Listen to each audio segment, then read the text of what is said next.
जय हिंद क्लास, कैसे हैं आप सभी। आज हम स्टार्ट करने वाले हैं सर्कल्स में टाइप 5 कॉमन टेंजेंट। शुरू करते हैं। सबसे पहले हम टेंजेंट को एक बार फटाफट रिवाइज करते हैं, उसके बाद जानिए कॉमन टेंजेंट क्या होती है, कितने सर्कल्स के लिए कितनी कॉमन टेंजेंट्स हो सकती हैं हम ये जानेंगे। देन कॉमन टेंजेंट्स के टाइप समझेंगे और फाइनली जानेंगे कॉमन टेंजेंट हम निकालते कैसे हैं। तो शुरू करते हैं। सबसे पहले देखो, एक सर्कल है हमारे पास, ये एक सर्कल हो गया। थोड़ा सा इसको ठीक कर देते हैं। एक सर्कल हो गया। अब हमारे पास एक ऐसी लाइन जो इस सर्कल को एक सिंगल पॉइंट पे टच करके जाती है। ये एक पॉइंट है, इस पॉइंट पे टच करके जाने वाली ये जो लाइन होगी ये कहलाएगी टेंजेंट। देखो समझना, अगर मान लिया इस सर्कल पे आने वाले हम दो पॉइंट्स को ज्वाइन कर दे तो ये बन जाती है कोड। अगर इस लाइन को हम दोनों साइड एक्सटेंड कर दें, मतलब इस सर्कल से बाहर निकाल दें, तो ये कोड से बन जाएगी सीकेंट। तो सीकेंट सर्कल को दो पॉइंट पे इंटरसेक्ट करके बाहर जाती है। देन कोड सर्कल के अंदर आने वाले, इनकी सर्कल के ऊपर आने वाले दो पॉइंट्स को टच करती है तो वो लाइन कोड कहलाती है। देन टेंजेंट सर्कल को एक पॉइंट पे टच करके जाती है या कहें एक पॉइंट पे इंटरसेक्ट करके जाती है। अब एक सर्कल के लिए अगर हम बात करें तो इनफाइनाइट टेंजेंट्स बन सकती हैं। क्यों? क्योंकि सर्कल के ऊपर इनफाइनाइट पॉइंट्स होते हैं, इनफाइनाइट पॉइंट्स का एक कलेक्शन होता है, तो उन हर एक पॉइंट से पास होने वाली हमारे पास टेंजेंट्स होंगी।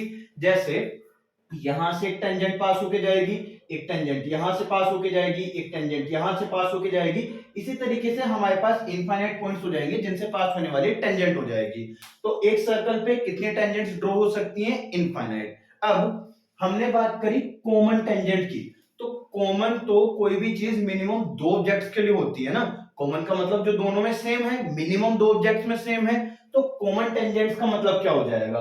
देखो, अगर कोई एक टेंजेंट दो सर्कल्स के लिए टेंजेंट है तो वो कहलाएगी कॉमन टेंजेंट। जैसे कि हमने क्या करा, एक सर्कल ये ड्रॉ किया और एक सर्कल हमने ये ड्रॉ किया। सपोज फॉर एग्जांपल समझ लो, अलग अलग केसेस हो सकते हैं। ये सर्कल यहां भी हो सकता है, यहां भी हो सकता है, यहां भी एक सिंगल पॉइंट पर टच करने वाला, अलग अलग कंडीशंस हो सकते हैं, वो सब जानेंगे।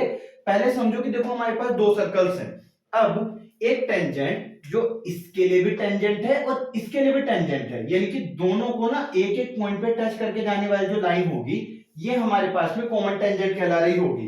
अगर इसे हम सर्कल C1 मान ले, इसे सर्कल C2 मान ले, और ये हमारे पास सपोज PQ एक टेंजेंट है, तो PQ इस C1 के लिए भी टेंजेंट है, C2 के लिए भी टेंजेंट है, तो ये दोनों के लिए कॉमन टेंजेंट हो जाएगी।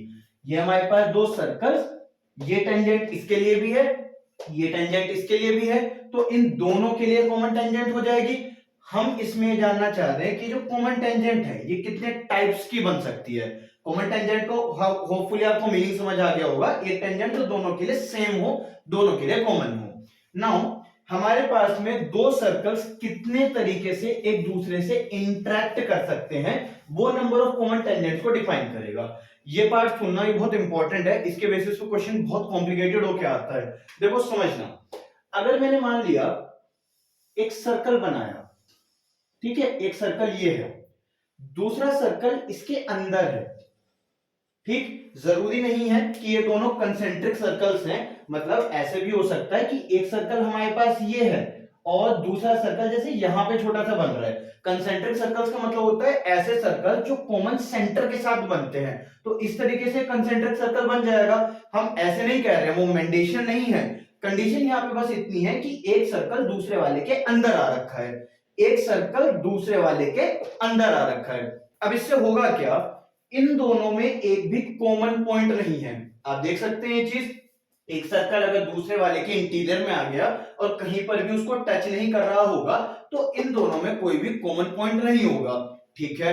अब कॉमन पॉइंट नहीं होगा तो जब मैं छोटे वाले के लिए कोई भी लाइन टेंजेंट बनाऊंगा, इस छोटे वाले के लिए मान लो मैंने ये वाली लाइन टेंजेंट बनाई, ये हमारे पास टेंजेंट जा रही है, तो बड़े वाले के लिए ये वाली लाइन टेंजेंट नहीं रह जाएगी। टेंजेंट तो सर्कल के अंदर तक आती नहीं है ना, बाहर सर्कल को एक पॉइंट पे टच करती है, वो लाइन टेंजेंट कहलाती है। यहां पर इस छोटे वाले के लिए कोई भी टेंजेंट जो बनेगी वो बड़े वाले सर्कल के अंदर आ जाएगी, क्योंकि छोटे वाला सर्कल खुद इसके अंदर है।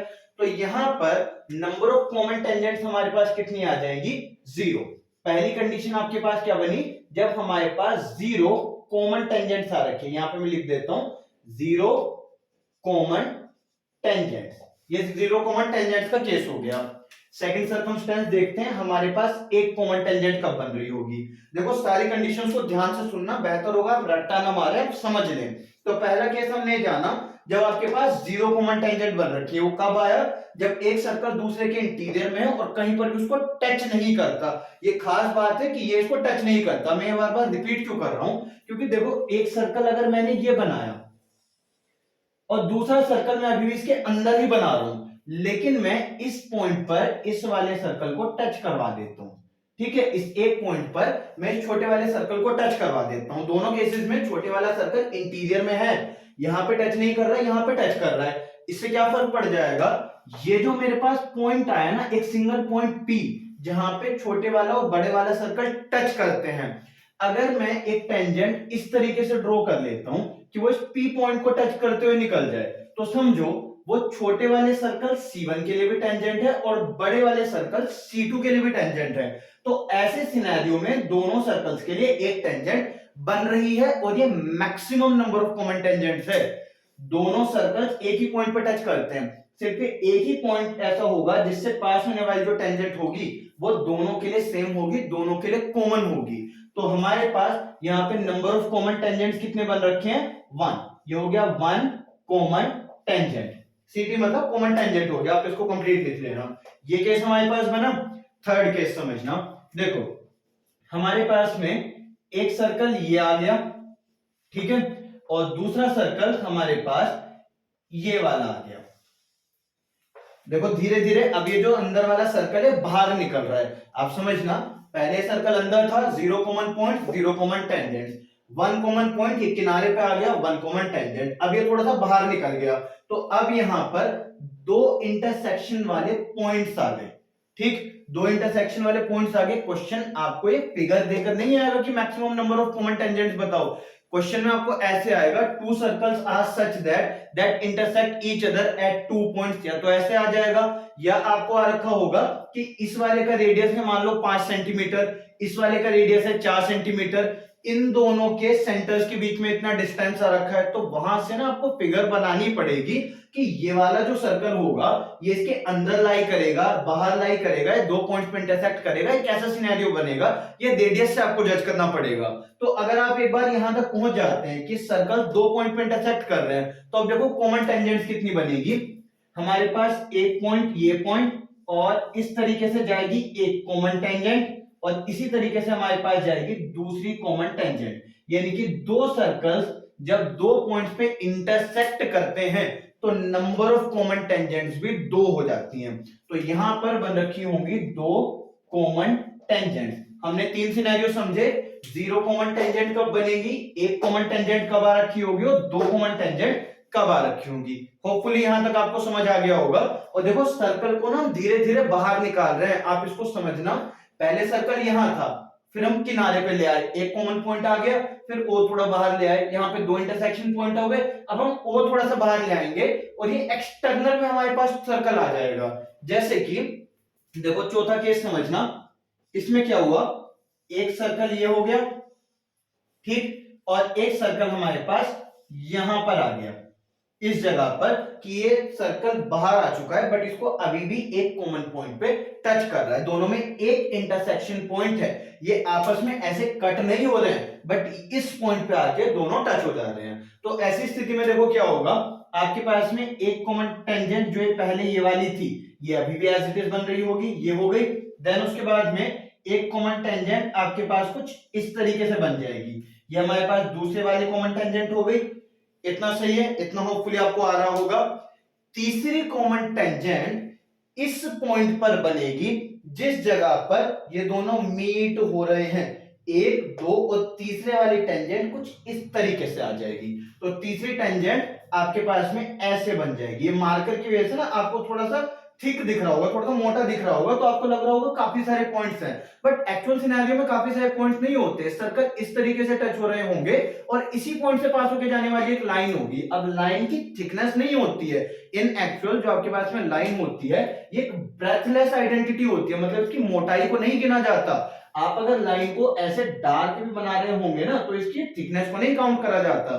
लाइन आपके पास में ब्रेथलेस आइडेंटिटी है, तो आप यहां पर एक सिंगल पॉइंट एज्यूम करेंगे कि एक पॉइंट से पास होकर हमारे पास लाइन जाएगी, दूसरी ये, तीसरी ये, तो यहां पर आपके पास बन जाएगी 3 कॉमन टेंजेंट। होपफुली ये चीज आपको समझ आ रही होगी। तो अभी तक सर्कल अंदर था 0 कॉमन टेंजेंट, सर्कल यहां पहुंचा तो हमारे पास हो गई 1 कॉमन टेंजेंट, देन सर्कल बाहर आया, दो इंटरसेक्शन पॉइंट बने, यहां पे 2 कॉमन टेंजेंट, सर्कल यहां पे बाहर आ गया 3 कॉमन टेंजेंट। अब ये वाला केस अगर क्वेश्चन में मुझे आपको एग्जाम में देना होता तो मैं कैसे देता कि इसका रेडियस है 5 सेंटीमीटर, बड़े वाले का रेडियस है 5 सेंटीमीटर, छोटे वाले का रेडियस है 4 सेंटीमीटर और दोनों के सेंटर के बीच में डिस्टेंस है 9 सेंटीमीटर। तो यहां पर अगर मैंने बड़े वाले को ऐसे 5 सेंटीमीटर बनाया, ठीक है, छोटे वाले को मान लो ऐसे 4 सेंटीमीटर बनाया, यहाँ 5 है यहाँ 4 है, इन दोनों के बीच में डिस्टेंस 9 है। ये पॉसिबल तो तभी होगा ना जब ये बीच का गैप नहीं आ रखा होगा। तो एक सर्कल ये ऐसे में ही तो ये डिस्टेंस मेरे पास 9 सेंटीमीटर बनेगा। तो ना तो मैंने आपको फिगर दी, ना ही मैंने आपसे कहा कि दोनों सर्कल सिंगल पॉइंट पे टच कर रहे हैं, मैंने इन दोनों के सेंटर्स के बीच का डिस्टेंस आपको बता दिया। तो आपको फिगर का अंदाजा लगाना पड़ेगा कि कितने पॉइंट पे टच कर रहे होंगे। मान लो कि अगर ये 5 सेंटीमीटर है, ठीक है, ये 5 सेंटीमीटर है और कोई दूसरा सर्कल है जिसका रेडियस है 4 सेंटीमीटर, ठीक है, तो अगर मैं इस सर्कल को यहां ड्रॉ करूंगा तो देखो ये डिस्टेंस 4 + 5 9 सेंटीमीटर का हो जाएगा। लेकिन मैं अगर आपसे कहूं कि इन दोनों के बीच में डिस्टेंस आ रखा है 8 सेंटीमीटर का, तो 5 सेंटीमीटर इसके, 4 सेंटीमीटर इसके, ये तो 9 सेंटीमीटर हो गया, पर दोनों के सेंटर के बीच में अगर डिस्टेंस 8 सेंटीमीटर दिया गया तो इस सर्कल को यहां अंदर खिसकाना पड़ेगा 1 सेंटीमीटर, तभी तो दोनों के डिस्टेंस 8 सेंटीमीटर आएगा। देखो ये जैसे 5 आया, ये 5 हो गया 5 सेंटीमीटर, 3 और आगे बढ़ जाओ, यहाँ पे 3 सेंटीमीटर और आगे बढ़ जाओ। अब यहाँ सेंटर मान के दूसरा सर्कल बनाओगे तो 1 सेंटीमीटर यहाँ अंदर आ जाएगा। होपफुली ये चीज आपको समझ आ रही होगी, जब मैं क्वेश्चन कराऊंगा तो ये और डिटेल में हो जाएगा। बट अभी के लिए इतना जानो कि वहां पर एग्जाम में अगर वो आपको सीधा ये बोल देते हैं कि सर्कल्स एक पॉइंट पे एक्सटर्नली टच कर रहे हैं या 2 पॉइंट पे एक्सटर्नली टच कर रहे हैं, टच नहीं इंटरसेक्ट, अगर ये आपको दे दिया जाता है तो क्वेश्चन आपको बहुत इजी करके दे दिया गया। आपको ज्यादातर चांसेस इस तरीके से हैं कि क्वेश्चन में ना रेडियस देंगे और रेडियस के हिसाब से आपको अंदाजा लगाना पड़ेगा कि फिगर में सर्कल्स कितनी जगह पर टच हो रहे होंगे। ये केस समझ आया? लास्ट केस सुनना आप जरा, देखो सर्कल अंदर था, यहां टच करा दिया, बाहर ले गए 2 पॉइंट्स आ गए और बाहर ले गए तो एक इंटरनल, ये आपके पास एक्सटर्नल पॉइंट आ गया जहां पे दोनों सर्कल टच कर रहे हैं। अब एक लास्ट केस समझना, जब हमारे पास सर्कल्स इंटरसेक्ट ही नहीं करेंगे, एक सर्कल ये हो गया, एक सर्कल आपके पास ये आ गया, 2 सर्कल्स आ गए, कहीं पर भी इंटरसेक्ट नहीं करते हैं। अब इनमें कॉमन टेंजेंट कैसे बनेगी? देखो एक कॉमन टेंजेंट तो हमारे पास में ये जा रखी होगी, ठीक है, ये हमारे पास में एक कॉमन टेंजेंट चली गई। इसके बाद एक कॉमन टेंजेंट जो इस तरीके से नॉर्मली जा रही थी अभी तक, वो हमारे पास हो जाएगी, तो ये आपके पास में कॉमन टेंजेंट हो जाएगी। इसे थोड़ा सा ठीक बना देते हैं, तो दूसरी कॉमन टेंजेंट आपके पास कुछ ऐसे आ जाएगी, ये हो गई हमारे पास दूसरे वाली कॉमन टेंजेंट, ठीक है। तो 2 कॉमन टेंजेंट्स तो आप आइडेंटिफाई कर पा रहे होंगे। तीसरी और चौथी वाली समझना, 2 सर्कल्स हो गए, इंटरसेक्ट नहीं कर रहे, इंटरसेक्शन पॉइंट 0 है, मतलब ये 5 है, ये 4 है, रेडियस इनका, इसका 5 सेंटीमीटर, इसका 4 सेंटीमीटर, 9 सेंटीमीटर आया, और जो गैप है, जो सेंटर्स के बीच में डिस्टेंस है, वो है 11 सेंटीमीटर। तो 5 ये रहा, 4 ये रहा, 9 हो गया। जब बीच में 2 का गैप देंगे तभी तो 11 सेंटीमीटर का डिस्टेंस आएगा, तो तब ये वाली फिगर बन जाएगी। अब इसमें जरा समझना, हमारे पास जो बाकी के टेंजेंट्स आएंगे वो कैसे आएंगी? एक टेंजेंट आपके पास इस तरीके से जाएगी, ट्रांसवर्स के तरीके से, स्लैंटिंग में, टेढ़े में जो जा रखी होगी, और इसी तरीके से एक टेंजेंट आप ऐसे बना लो, एक टेंजेंट हमारे पास ऐसे जा रखी होगी। तो आपके पास में 2 लाइंस इस तरीके से जा रखी होंगी, ये टेंजेंट है, और एक स्लैंटिंग में, इसी तरीके से स्लैंटिंग में, ट्रांसवर्सल में 2 टेंजेंट और बन रखी होंगी। यहां पर आपके पास में बन जाएंगी 4 कॉमन टेंजेंट। तो यहाँ पे टोटल आपके पास में 4 कॉमन टेंजेंट बन जाएंगी। क्लियर? अब हम इस वाले पार्ट को एक्सटेंड करेंगे, इसके ऊपर मैक्सिमम हम क्वेश्चन सीखेंगे। जब हमारे पास 4 कॉमन टेंजेंट्स बन रही होंगी तो कैसे इनकी लेंथ निकाली जाएगी, क्वेश्चन कैसे आएगा, फॉर्मूला वगैरह क्या होगा, ये सारी चीजें हम सीखते हैं। तो अभी के लिए आप इतने पार्ट का स्क्रीनशॉट ले सकते हैं, आगे बढ़ते हैं उसके बाद हम। ओके, सो समझना, देखो दो सर्कल्स हैं हमारे पास, इसमें आपके पास में कोई इंटरसेक्शन पॉइंट नहीं है, दो सर्कल्स हैं इनमें कोई इंटरसेक्शन पॉइंट नहीं है, तो यहां पर आपके पास जो maximum number of common tangents बनती है वो 4 बनती हैं। जो हमारे पास ये ऊपर से जाने वाली एक लाइन होगी कॉमन टेंजेंट, इसी तरीके से एक नीचे से जाने वाली लाइन होगी कॉमन टेंजेंट, इन दोनों को तो कहते हैं डायरेक्ट कॉमन टेंजेंट। यहाँ पे इस तरीके से डायरेक्ट जाने वाली लाइन, इसी तरीके से सेम नीचे से जाने वाली लाइन, ये कहलाती है डायरेक्ट कॉमन टेंजेंट। देन आपके पास में जो स्लैंटिंग के फॉर्म में, ये जो स्लैंटिंग के फॉर्म में ट्रांसवर्सल बनती है, इस तरीके से दो स्लैंटिंग के फॉर्म में जो ट्रांसवर्सल बनती है, ये जो आपके पास में कॉमन टेंजेंट बनती है कहलाती है ट्रांसवर्सल कॉमन टेंजेंट। दो कॉमन टेंजेंट होती है डायरेक्ट वाली और दो कॉमन टेंजेंट आपके पास होती है ट्रांसवर्सल वाली, तो टोटल 4 कॉमन टेंजेंट बन गई हैं तब जब हमारे पास सर्कल्स में जीरो इंटरसेक्शन पॉइंट है, इनमें कोई भी कॉमन पॉइंट नहीं आ रखा होगा तब, और ये maximum number of common tangents हैं। अब ये जो आपके पास डायरेक्ट कॉमन टेंजेंट है और ट्रांसवर्सल कॉमन टेंजेंट है, इनकी आपको वैल्यूज निकालने के लिए आ जाती है, तो आपको इनका फॉर्मूला पता होना चाहिए। तो देखो फॉर्मूला आप लिख सकते हैं इसमें, यहां पे लिख देता हूं मैं। तो आपके पास ट्रांसवर्सल कॉमन टेंजेंट के लिए T फॉर ट्रांसवर्सल है, तो ट्रांसवर्सल कॉमन टेंजेंट के लिए फॉर्मूला होता है under root D square minus R1 plus में R2 होल स्क्वायर। ऐसे यहां पर लिख लेते हैं, यह आपका डायरेक्ट कॉमन टेंजेंट के लिए जो फॉर्मूला होता है, तो डायरेक्ट कॉमन टेंजेंट के लिए फॉर्मूला हो जाएगा under root D square minus R1 minus R2 whole square. समझा देता हूं ये क्या है। देखो हमारे पास दो सर्कल्स के बीच का जो डिस्टेंस होता है, सर्कल्स के बीच का डिस्टेंस बोलने का मतलब होता है उनके सेंटर्स के बीच का डिस्टेंस। ये पॉइंट सुनना फिर से, देखो ध्यान से, दो सर्कल्स के बीच का डिस्टेंस उनके सेंटर्स के बीच का डिस्टेंस होता है। अगर मैंने मान लिया आपको कहा कि एक सर्कल C1 है, ये रहा सर्कल C1, एक सर्कल C2 है, ये रहा सर्कल C2, मैंने कहा इसके और इसके बीच में, सेंटर नहीं बोला मान लो मैंने कहा सर्कल C1 और C2 के बीच में 10 सेंटीमीटर का गैप है। तो देखो C1 और C2 के बीच में डिस्टेंस कैसे कैसे बन सकता है। अगर मैं बात इस लाइन की करूं, सर्कल अगर मैं इस लाइन को मानूं, सर्कमफेरेंस को मानूं, तो आप ये डिस्टेंस भी समझ सकते हैं, आप इस लाइन और इस लाइन के बीच का डिस्टेंस भी समझ सकते हैं, इस लाइन और इस लाइन के बीच का डिस्टेंस भी समझ सकते हैं। तो इनमें से एग्जैक्ट डिस्टेंस होगा कौन से वाला, क्योंकि सर्कल के ऊपर तो इनफाइनाइट पॉइंट्स हैं, यहां पर भी इनफाइनाइट पॉइंट्स हैं, तो उन दोनों के बीच में डिस्टेंसेस तो इनफाइनाइट तरीके से बन सकता है। तो दो सर्कल्स के बीच डिस्टेंस बोलने का मतलब होगा क्या।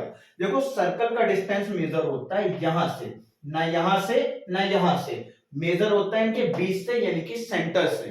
तो इस सेंटर से लेके इस सेंटर के बीच का जो डिस्टेंस होगा ये है 10 सेंटीमीटर। जब आपको कहा गया दो सर्कल्स के बीच का डिस्टेंस हमारे पास d है, तो उसका मतलब है उनके सेंटर्स के बीच का डिस्टेंस d है। तो d का मतलब क्या हुआ, दोनों सर्कल्स के बीच का डिस्टेंस या दोनों सर्कल्स के सेंटर्स के बीच का डिस्टेंस। यहां पे हमेशा अंडर रूट आएगा दोनों केसेस में, डी स्क्वायर आएगा हर केस में, माइनस आएगा दोनों केसेस में। यहां पर थोड़ा सा बदलाव है, जब वो कहेगा ट्रांसवर्सल कॉमन टेंजेंट तो R1 प्लस R2 है, R1 R2 होपफुली आप समझ गए होंगे, दोनों सर्कल्स का रेडियस हो जाएगा। तो R1 R2 दोनों सर्कल्स का रेडियस हो गया, यहाँ पे भी R1 R2 दोनों सर्कल्स के बीच का दोनों सर्कल्स का रेडियस हो गया। ट्रांसवर्सल में ये ऐड होगा और डायरेक्ट में ये सबट्रैक्ट होगा। तो ट्रांसवर्सल कॉमन टेंजेंट में under root D square minus R1 plus R2 whole square, यहाँ पे डायरेक्ट कॉमन टेंजेंट में D square minus R1 minus R2 whole square. ये आपके पास में कॉमन टेंजेंट के लिए फॉर्मूला बन जाएगा। वो आपसे डायरेक्ट कहेंगे कि या तो आप ट्रांसवर्सल कॉमन टेंजेंट निकाल दो या डायरेक्ट कॉमन टेंजेंट निकाल दो, मतलब आपको खुद से नहीं सोचना है। अगर उन्होंने ये कहा ना कि आप कॉमन टेंजेंट बता दो, तो उसमें वो आपको दे रहे होंगे कि ट्रांसवर्सल निकालनी है डायरेक्ट निकालनी है, क्योंकि एक सर्कल में तो दो अलग अलग तरीके से टेंजेंट बन सकती है ना। टोटल 4 टेंजेंट्स हैं दो सर्कल्स के पेयर में, टोटल 4 टेंजेंट्स हैं, दो एक तरीके की। अच्छा ये वाली डायरेक्ट और इस वाली डायरेक्ट की लेंथ बराबर होगी, ये वाली डायरेक्ट कॉमन टेंजेंट और ये वाली डायरेक्ट कॉमन टेंजेंट लेंथ में बराबर होगी। ऐसे ये वाली ट्रांसवर्सल और ये वाली ट्रांसवर्सल बराबर होगी, तो 4 लेंथ नहीं आएंगी, 2 लेंथ आएंगी। एक होगी जो दोनों डायरेक्ट कॉमन टेंजेंट की सेम होगी, एक जो दोनों ट्रांसवर्सल कॉमन टेंजेंट के लिए सेम होगी। ये हमारे पास फॉर्मूला हो गया, ये हमारे पास फिगर हो गई है, इसका स्क्रीनशॉट ले लो। क्वेश्चन शुरू करते हैं इसके ऊपर। ओके सो शुरू करते हैं। देखो फर्स्ट क्वेश्चन में क्या कहा गया, if the radii of two circles be 6 centimetre and 3 centimetre, तो r1 और r2 की वैल्यू दे रखी है 6 सेंटीमीटर और 3 centimetre, and the length of transverse common tangent भी 8 सेंटीमीटर। ट्रांसवर्स कॉमन टेंजेंट की उन्होंने लेंथ दे रखी है, हमें फाइंड करना है distance between two centres. Okay, तो देखो फॉर्मूला हमारे पास में क्या होता है, फॉर्मूला होता है ट्रांसवर्स कॉमन टेंजेंट की लेंथ हम L से डिनोट कर लेते हैं, ठीक है। तो ट्रांसवर्स कॉमन टेंजेंट निकाल रहे हैं पहले हम, तो ट्रांसवर्स कॉमन टेंजेंट की लेंथ के लिए फॉर्मूला होता है अंडर रूट में D square minus r1 plus में r2 का होल स्क्वायर। अंडर रूट आपको याद रखना है, डी स्क्वायर याद रखा, माइनस यहां तक ट्रांसवर्स और कॉमन दोनों तरीके के टेंजेंट में सेम है, ट्रांसवर्स और डायरेक्ट में, तो under root D square minus, अब यहाँ पे अगर ट्रांसवर्स है तो r1 प्लस r2 होगा, अगर डायरेक्ट है तो r1 माइनस r2 होगा। ओके, तो अब यहाँ पे हमें क्या दे रखा है, लेंथ दे रखी है, आपसे कहा गया रेडियाई ऑफ टू सर्कल्स भी 6 and 3 centimetre and length of transverse common tangent भी 8, ये हमें 8 सेंटीमीटर दे रखा है। तो यहाँ पे हो जाएगा 8 इक्वल्स टू अंडर रूट में डिस्टेंस बिटवीन सेंटर्स यानी कि d, ये हमें फाइंड करना है, माइनस r1 प्लस r2, तो r1 कितना है 6, r2 है 3, तो 6 प्लस 3 इसका होल स्क्वायर। सोल्व कर देते हैं अब इसे, ये अंडर रूट यहां जाएगा तो स्क्वायर बनेगा, यह आ जाएगा 64, यहाँ पे डी स्क्वायर माइनस 6 प्लस 3 9, 9 का स्क्वायर हो जाएगा 81, ठीक है। ये 81 यहाँ पर चला जाएगा तो यहाँ पे आ जाएगा 5 और 4, ये आ जाएगा डी स्क्वायर, तो इससे हमारे पास डी की वैल्यू कितनी आ जाएगी, अंडर रूट 145 सेंटीमीटर में है, ये जितनी वैल्यूज लिखी है सभी सेंटीमीटर में है, तो डी की वैल्यू हो जाएगी अंडर रूट 145 सेंटीमीटर, और हमारा आंसर आ जाएगा ऑप्शन नंबर ए। क्लियर, अगले क्वेश्चन की तरफ बढ़ते हैं। देखो क्या कहा गया, the distance between two centres of equal circles each of radius 3 centimetre, हमसे कहा गया distance between centres of two equal circles, दो बराबर सर्कल्स हैं, हर एक का रेडियस 3 सेंटीमीटर है, तो r1 और r2 दोनों 3 सेंटीमीटर है। फिर हमसे कहा गया distance between centres is 3 centimetre, जो डिस्टेंस उनके सेंटर्स के बीच का जो d की वैल्यू है, एक सर्कल दूसरा सर्कल, ये जो इनके सेंटर्स के बीच का डिस्टेंस है ये हमें दे रखा है 10 सेंटीमीटर, ये हो गया। The length of a transverse common tangent is, एक ट्रांसवर्स कॉमन टेंजेंट की लेंथ बतानी है, यहाँ पे आर भी हो सकता था, दा भी हो सकता था, दा मतलब किसी पर्टिकुलर को ट्रांसवर्सल टेंजेंट की बात होती, आ मतलब दोनों में से किसी भी एक की बात हो रही है, दोनों केस में आंसर सेम आएगा।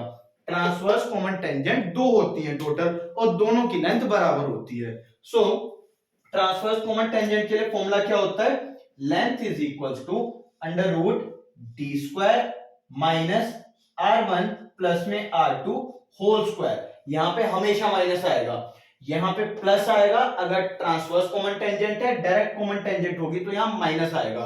अंडर रूट सेम है, डी स्क्वायर सेम है, माइनस सेम है, r1 प्लस r2 अगर ट्रांसवर्स कॉमन टेंजेंट है, r1 माइनस r2 अगर डायरेक्ट कॉमन टेंजेंट है। अब उसने क्या कहा हमसे बोला गया distance between centres is 10 centimetre, तो यहां पे आपको जो d दे रखा है, ये जो हमारे पास d है ये 10 सेंटीमीटर दे रखा है, तो 10 का स्क्वायर आ जाएगा 100 माइनस यहाँ पे r1 r2, तो दोनों 3 सेंटीमीटर है, 3 प्लस 3 6, तो 6 का स्क्वायर यहाँ पे आ जाएगा 36, तो ये आ गया अंडर रूट में 64, यानी कि आ गया 8 यूनिट यानी कि 8 सेंटीमीटर। तो यहाँ पे आंसर हो जाएगा हमारे पास अगेन ऑप्शन नंबर ए।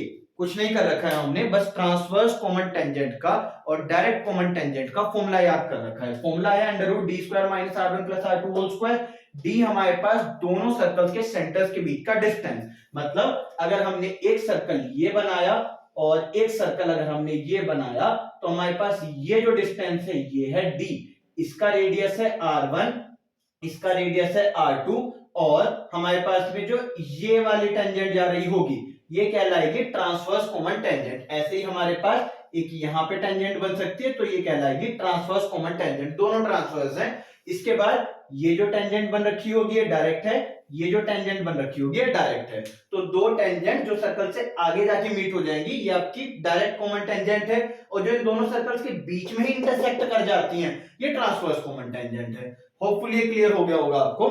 अगले क्वेश्चन की तरफ चलते हैं, इसका आप स्क्रीनशॉट ले सकते हैं।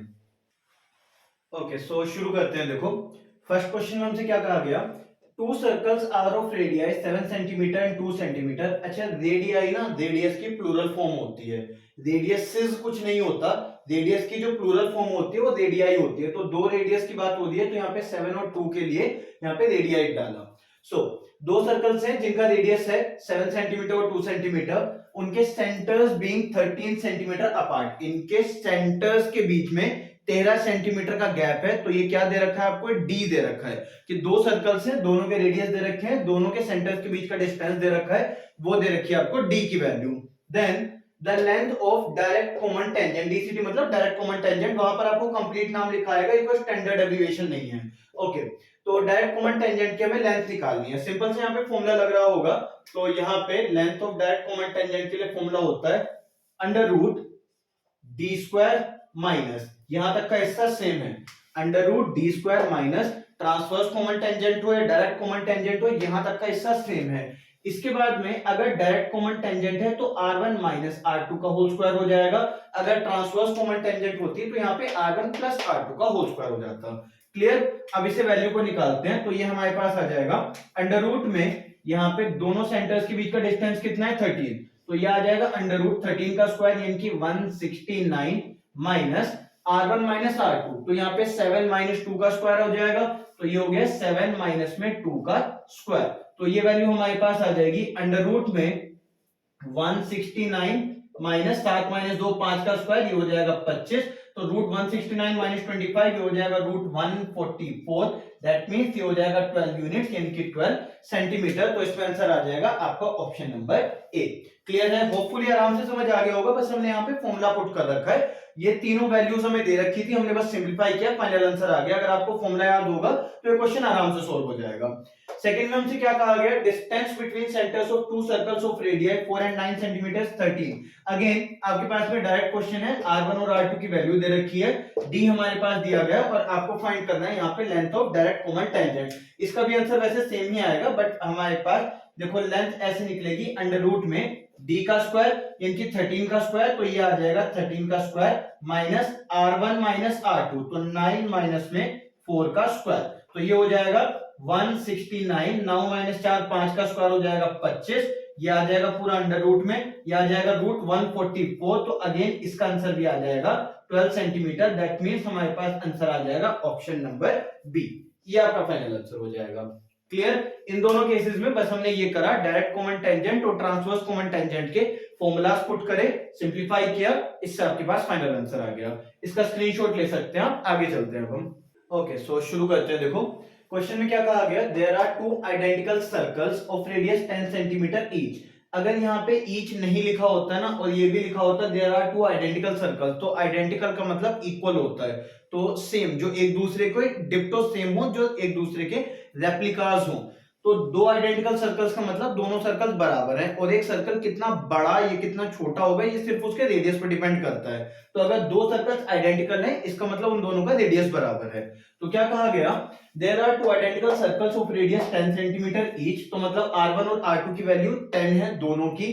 If the length of the direct common tangent, DC मतलब direct common tangent, is 26 centimetre, then what is the length of transverse common tangent. तो क्वेश्चन में देखो हमसे उसने क्या कहा, जो आपके पास में डायरेक्ट कॉमन टेंजेंट आ रखी है, डायरेक्ट कॉमन टेंजेंट आ रखी है, इसके लिए क्या फॉर्मूला होता है, अंडर रूट में डी स्क्वायर माइनस, यहां तक का दोनों में सेम है, under root D square minus, उसके बाद डायरेक्ट कॉमन टेंजेंट के लिए r1 माइनस r2 का होल स्क्वायर। ठीक है, तो उसने ये लेंथ कितनी दे रखी है 26 इक्वल्स टू अंडर रूट में, यहाँ पे दोनों सेंटर्स में हमें क्या कहा गया, हमें डिस्टेंस नहीं दिया गया, दोनों के सेंटर्स के बीच का डिस्टेंस हमें नहीं दिया है, तो यहाँ पे डी स्क्वायर माइनस r1 और r2।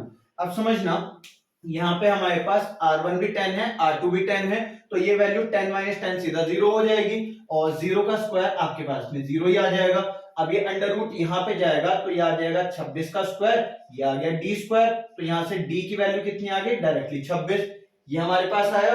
अब आपको क्या निकालना है, ट्रांसवर्स कॉमन टेंजेंट। तो ट्रांसवर्स कॉमन टेंजेंट हमारे पास क्या होता है, इक्वल्स टू अंडर रूट में डी स्क्वायर यानी कि 26 स्क्वायर माइनस में r1 प्लस r2 का होल स्क्वायर, तो r1 प्लस r2 यानी कि 10 प्लस 10 का होल स्क्वायर, तो ये हमारे पास हो जाएगा 26 माइनस 20 का स्क्वायर। अब या तो देखो आपको डायरेक्टली इसका स्क्वायर पता हो, 26 का स्क्वायर आपको मालूम हो तो आप इसे सोल्व कर लो, सीधा सीधा आप कैलकुलेट कर लो। एक मेथड तो ये हो जाएगा, या आप इसे a square minus b square से सोल्व कर सकते हैं। तो a square minus b square में ये हमारे पास हो जाएगा a माइनस में b, 10 प्लस 10 20 का स्क्वायर आएगा ना, तो a square minus b square, a minus b, और ऐसे ही हो जाएगा हमारे पास a प्लस में b, और ये पूरी वैल्यू आपके पास आ जाएगी अंडर रूट में। सही, 26 माइनस 20, तो ये तो हमारे पास 6 आ गया, 20 प्लस 26 ये हमारे पास 46 आ गया, ये हो गया अंडर रूट में। अब इस 6 को हम क्या लिख सकते हैं, ये हो जाएगा 2 इंटू 3, 46 को क्या लिख सकते हैं 2 इंटू में 23, ये पूरी वैल्यू आपके पास अंडर रूट में आ गई। अब देखो जिस जिसका पेयर बन जाएगा वो तो आ जाएगा अंडर रूट के बाहर, और बाकी वैल्यूज अंडर रूट के अंदर रहेंगी। तो यहाँ पे पेयर किसका बनेगा, इस 2 का और इस वाले 2 का, तो एक 2 आ जाएगा बाहर, अंडर रूट में 3 और 23 रहेगा, तो ये आ जाएगा 69। तो यहाँ पे बनना चाहिए 2 रूट 69, तो आंसर आ जाएगा आपका ऑप्शन नंबर ए। होपफुली आपको क्लियर हो गया होगा। इस क्वेश्चन को आप उतार दो, इसके बाद में एक लास्ट क्वेश्चन और करते हैं और फिर इस टॉपिक को क्लोज करेंगे। सो आप इसको नोट डाउन कर सकते हैं। ओके, सो देखो क्वेश्चन में हमसे क्या कहा गया, radius of two circles is 3 and 4 centimetre, the distance between centres is 10 centimetre, what is the ratio of length of direct common tangent to transverse common tangent. आपको दो सर्कल्स के लिए रेडियस दिया गया, उनके सेंटर्स के बीच में डिस्टेंस दिया गया है 10 सेंटीमीटर, और आपको फाइंड करना है डायरेक्ट कॉमन टेंजेंट और ट्रांसवर्स कॉमन टेंजेंट का रेशियो। सो हमारे पास डायरेक्ट कॉमन टेंजेंट और ट्रांसवर्स कॉमन टेंजेंट के लिए फॉर्मूला होता है अंडर रूट में D square minus r1 plus r2 का whole square, direct common tangent में यहाँ प्लस आएगा, अपॉन इसके लिए फॉर्मूला होता है under root D square minus r1 minus r2 का होल स्क्वायर। जो ये उल्टा हो गया, सॉरी, जो आपका डायरेक्ट कॉमन टेंजेंट होती है उसमें यहाँ पे माइनस होता है और ट्रांसवर्स कॉमन टेंजेंट में यहाँ पे प्लस होता है। ठीक, तो ये आ जाएगा हमारे पास में, डिस्टेंस कितना दे रखा है सेंटर्स के बीच में 10 सेंटीमीटर, तो यहाँ पे 10 का स्क्वायर हो जाएगा दोनों जगह पर, तो ये हो जाएगा अंडर रूट में 10 का स्क्वायर यानी कि 100 माइनस में r1 माइनस r2, तो r1 माइनस r2 आप चाहे 3 माइनस 4 करो, 4 माइनस 3 करो, एक बार 1 आएगा एक बार माइनस 1 आएगा, बट स्क्वायर होके दोनों टाइम प्लस में 1 आ जाएगा, तो आपके पास यहाँ पर आ गया 1, तो ये हमारे पास 1 का स्क्वायर, तो ये 1 ही आ जाएगा, अपॉन अंडर रूट में d का स्क्वायर यानी कि 100 माइनस r1 प्लस r2, तो 3 प्लस 4 का स्क्वायर यानी कि 7 का स्क्वायर, तो ये हो जाएगा 49। तो यहाँ पे न्यूमरेटर में आ गया 99 और डिनोमिनेटर में क्या आ जाएगा 100 माइनस 49 यानी कि अंडर रूट में 51, ये हमारे पास आया। इसके आगे देखो कैसे सिंप्लीफाई होगा, अगर हमें ऐसे दे रखा हो a की पावर 5 अपॉन 7 सपोज, और b की पावर 5 अपॉन में 7, तो आप इसे कैसे लिख सकते हैं a अपॉन में b की पावर 5 अपॉन 7। तो ये जो हमारे पास अंडर रूट दे रखा है, अगर ऐसे में क्वेश्चन हो रूट में a अपॉन में रूट में b, तो रूट का मतलब ना पावर 1 अपॉन में 2 ही होता है, तो इसे हम कैसे लिख सकते हैं अंडर रूट में a अपॉन में b, यानी कि दोनों की पावर a की ब्रैकेट के अंदर लिखी जा सकती है। तो इसमें हम देखो कैसे लिख सकते हैं, ये हो जाएगा अंडर रूट में 99 अपॉन 51। इस चीज से क्या फर्क पड़ेगा, ये जो 51 है 3 से कैंसिल होगा 17 टाइम्स, और ये 99 कैंसिल होगा 33 टाइम्स, तो ये हमारे पास आ गया रूट में 33 अपॉन में रूट में 17। तो आंसर क्या आ जाएगा दोनों के रेशियो के लिए, रूट 33 इस टू में रूट 17, तो रूट 33 इस टू में रूट 17, तो इसमें आंसर आ जाएगा ऑप्शन नंबर बी। ये आपके इस टॉपिक के लिए कंप्लीट हो गया। अगर आपको मेरा टीचिंग मेथड पसंद आ रहा हो और आप मुझसे ऑफलाइन पढ़ना चाहते हैं तो डिस्क्रिप्शन में मैंने डिटेल्स प्रोवाइड करी हुई है, सो आप मुझसे कांटेक्ट कर सकते हैं। So this was all for this type and this session, so thank you.